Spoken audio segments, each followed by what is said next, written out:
फलस्तीन आतंकी समूह हमास के बंदूकधारियों ने 7 अक्टूबर की सुबह गाजा पट्टी से दक्षिण इजराइल में समुदायों और सैन्य ठिकानों पर किए गए हमले के दौरान कम से कम 200 लोगों को बंधक बना लिया और लगभग 1400 लोगों की हत्या कर दी। बंधक बनाए गए लोगों में इजराइल सैनिक भी शामिल हैं। वहीं हमास के हमले के बाद इजराइल ने गाजा पर हवाई हमले करके जवाब दिया, जिसमें हजारों लोग मारे गए। इजराइल ने कहा कि वह हमास का सफाया करते हुए बंधकों को मुक्त कराने तक अपनी कार्रवाई जारी रखेंगे। हमास के पूर्व प्रमुख खालिद मिशाल ने गुरुवार को कहा कि समूह के पास बड़ी संख्या में इजरायली सैनिक बंधक हैं, जो इजराइल में सभी फलस्तीनी कैदियों को रिहा करने की बातचीत के लिए पर्याप्त है। हमास के प्रवासी कार्यालय के प्रमुख मिशाल ने अल अरबिया टीवी को दिए इंटरव्यू में दौरान कहा कि इससे पहले मिशाल ने कहा हमास के इजराइल बंदियों में गाजा डिवीजन के उच्च अधिकारी शामिल हैं। वहीं इजराइल के रक्षा मंत्री ने सैनिकों को गाजा पट्टी में जमीनी कार्रवाई करने के लिए तैयार रहने को कहा है। हालांकि उन्होंने ये नहीं बताया कि गाजा पट्टी पर इजरायली सेना का जवाबी कार्रवाई कब से शुरू होगा, लेकिन इतना जरूर बता दिया कि आप सारे सैनिक तैयार रहें। रक्षा मंत्री योव गैलेंट ने गुरुवार को गाजा सीमा के करीब इजरायली इन्फैंट्री के सैनिकों के साथ एक बैठक की। इस दौरान रक्षा मंत्री गैलेंट ने सेना ने सभी तरह की तैयारी करने और आदेश का इंतजार करने को कहा है। उन्होंने कहा कि अब जो भी गाजा को दूर से देखेगा वो अंदर भी जाकर देखेगा, यह आप सभी से मेरा वादा है। आपको बता दें कि 7 अक्टूबर को हमास के हमले के बाद इजराइल ने सीमा पर हजारों सैनिकों को तैनात कर दिया।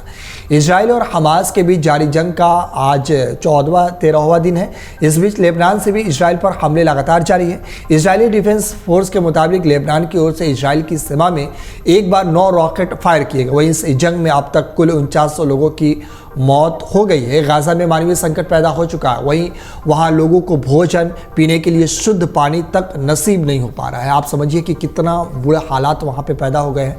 आपको बता दें कि इजराइल और हमास के बीच भीषण जंग अब भी जारी है। इस बीच वरिष्ठ इजरायली अधिकारियों ने बीते दिन हमास आतंकी समूह को जड़ से उखाड़ फेंकने के लिए गाजा पट्टी में बड़े पैमाने पर जमीनी अभियान की संभावना पर जोर दिया। उन्होंने इलाके के पास तैनात इजरायली रक्षा बलों के सैनिकों से मुलाकात की और उन्हें तैयार रहने को कहा है। उन्होंने कहा कि जंग कठिन, लंबी और भयानक होगी, लेकिन अंततः जीत उनकी ही होगी। रक्षा मंत्री योव गैलेंट ने गाजा के पास सैनिकों से मुलाकात के बाद कहा कि हमास द्वारा संचालित फलस्तीनी क्षेत्र में प्रवेश करने का आदेश जल्द ही आएगा।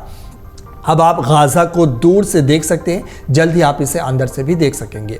वहीं इजराइल और हमास के बीच संघर्ष के काफ़ी दिन बीत चुके हैं। दोनों ही ओर से करीब हमलों में 5000 से ज़्यादा लोगों की जानें चली गई है। इजराइल में हमास के हमले में मरने वालों की तादाद 1400 से ज़्यादा है। उधर गाजा पट्टी में हुई बमबारी में 3500 की मौत हो चुकी है।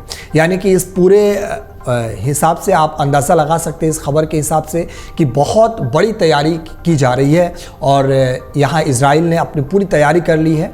अगर आप ये वीडियो YouTube पर देख रहे हैं तो हमारे चैनल को सब्सक्राइब करें और बेल आइकन को दबाना ना भूलें। अगर आप Facebook पर ये वीडियो देख रहे हैं तो हमारे पेज को लाइक करें।